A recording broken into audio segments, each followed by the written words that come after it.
বামনহাট স্টেশনে দাঁড়িয়ে থাকা ট্রেনের ইঞ্জিনের ধাক্কায় আহত হল শিশুসহ মোট 6 জন। মঙ্গলবার সকাল 9:30 নাগাদ ঘটে এই দুর্ঘটনা। দুর্ঘটনায় ট্রেনের একটি বগি ক্ষতিগ্রস্ত হয় এবং 2 শিশুসহ মোট 6 জন যাত্রী আহত হয়। ঘটনার বিবরণে জানা গেছে, এদিন বামনহাট স্টেশনে শিলিগুড়ি যাওয়ার উদ্দেশ্যে 15468 শিলিগুড়ি ইন্টারসিটি এক্সপ্রেস ট্রেনটির ইঞ্জিনের দিক পরিবর্তন করার সময় এই দুর্ঘটনাটি ঘটে। ট্রেনের ইঞ্জিন দিক পরিবর্তন করার সময় হঠাৎ করে ট্রেনের ইঞ্জিনটি সজোরে ধাক্কা মারে দাঁড়িয়ে থাকা 15468 শিলিগুড়ি ইন্টারসিটি এক্সপ্রেসে, যার ফলে ট্রেনের ইঞ্জিনের পেছনে অর্থাৎ প্রথম বগিটি ক্ষতিগ্রস্ত হয় এবং 2 শিশুসহ মোট 6 জন যাত্রী আহত হয়। আহতদের উদ্ধার করে রেল পুলিশ বামনহাট ব্লক প্রাথমিক স্বাস্থ্য কেন্দ্রে নিয়ে যায় চিকিৎসার জন্য। এই ঘটনায় চাঞ্চল্য ছড়িয়ে পড়ে ওই এলাকায়। আপনারা দেখছেন সরাসরি দ্য বেঙ্গল টাইমের পর্দায়। আপনার কোথায় লাগছে?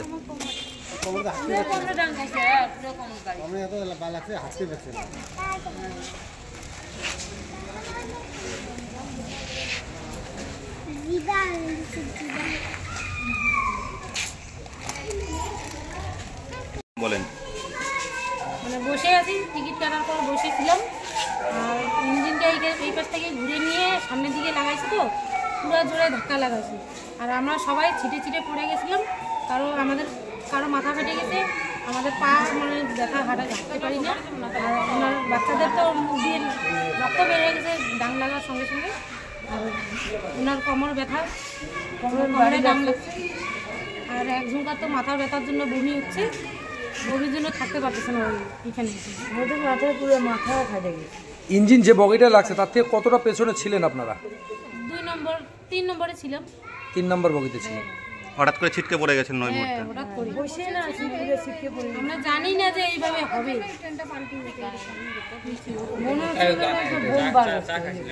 হ্যাঁ, চা খাচ্ছিলাম তো তখন এরকম। চা নিয়ে বসে চা খাচ্ছিলাম। চা শুদ্ধে মুখে ঢুকে পড়ে। দিদি, কোথা থেকে কোথায় যাচ্ছিলেন আপনারা? এই যে আবুতারা থেকে আমরা উদলাবাড়ি যাবো। উদলাবাড়ি আপনাদের কাছে টিকিট ছিল? একবার তো প্রাথমিক চিকিৎসার পর ছেড়ে দেওয়া হলো বামনহাট ব্লক প্রাথমিক স্বাস্থ্যকেন্দ্র থেকে। এখন কি সমস্যা হচ্ছে? এখন তো পুরো ব্যথা, হাঁটতে পারি না। বাচ্চারা তো বমি করতেছে, ওরা ওই যে বসে শুয়ে আছে।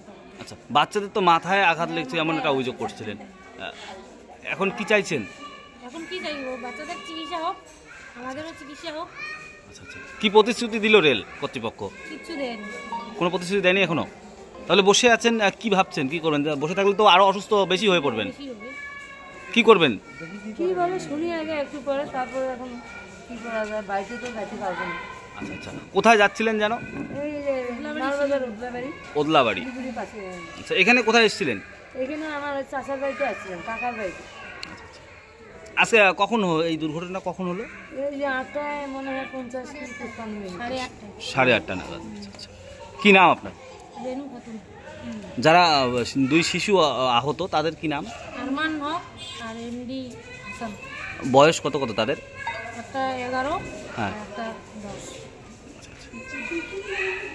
রেল দুর্ঘটনা সম্পর্কে কি বলবেন? এটা সম্পূর্ণ গাফিলতির কারণে হয়েছে। এই গাফিলতির কারণে এখানকার প্যাসেঞ্জারদের প্রচুর ক্ষতি হয়েছে। যারা রেলে যাত্রী ছিলেন তারা অনেকে হতাহত হয়ে কেউ প্রাথমিক ট্রিটমেন্টের জন্য বামনহাট প্রাথমিক হসপিটালে গিয়েছিলেন। সেদের প্রাথমিক ট্রিটমেন্টের একটা ব্যবস্থা করা হয়েছে। এছাড়াও যারা গুরুতর আহত হয়েছেন তারা যাতে রেলওয়ে কর্তৃপক্ষ থেকে ক্ষতিপূরণ পায় তার একটা ব্যবস্থা করা জরুরি প্রয়োজন। এটা আমরা বামনহাট রেলওয়ে দাবি সমিতির পক্ষ থেকে দাবি জানাচ্ছি। রেলওয়ে দুর্ঘটনার ফলে রেল সবসময় পাবলিককে, যা সাধারণ পাবলিক বা দুষ্কৃতিকারীর উপরে দোষ ঠেলে দেয়, যে লাইনের উপরে হয়তো বা কিছু রেখেছে দুষ্কৃতিকারীরা, কিন্তু এই ক্ষেত্রে যে অ্যাক্সিডেন্ট, এই ক্ষেত্রে কার দোষ, আপনি কি বলবেন এই বিষয়ে? এটা ডিপার্টমেন্টাল তদন্ত করে দেখা দরকার যে দোষটা মূলত কার। তবে আমি মনে করি এটা আজকের এই দুর্ঘটনায় মানে যারা ড্রাইভিংয়ে ছিল তারাই দোষী বলে মনে করছি। বামনহাটে আজ এই যে অ্যাক্সিডেন্ট, কি বলবেন এই সম্পর্কে?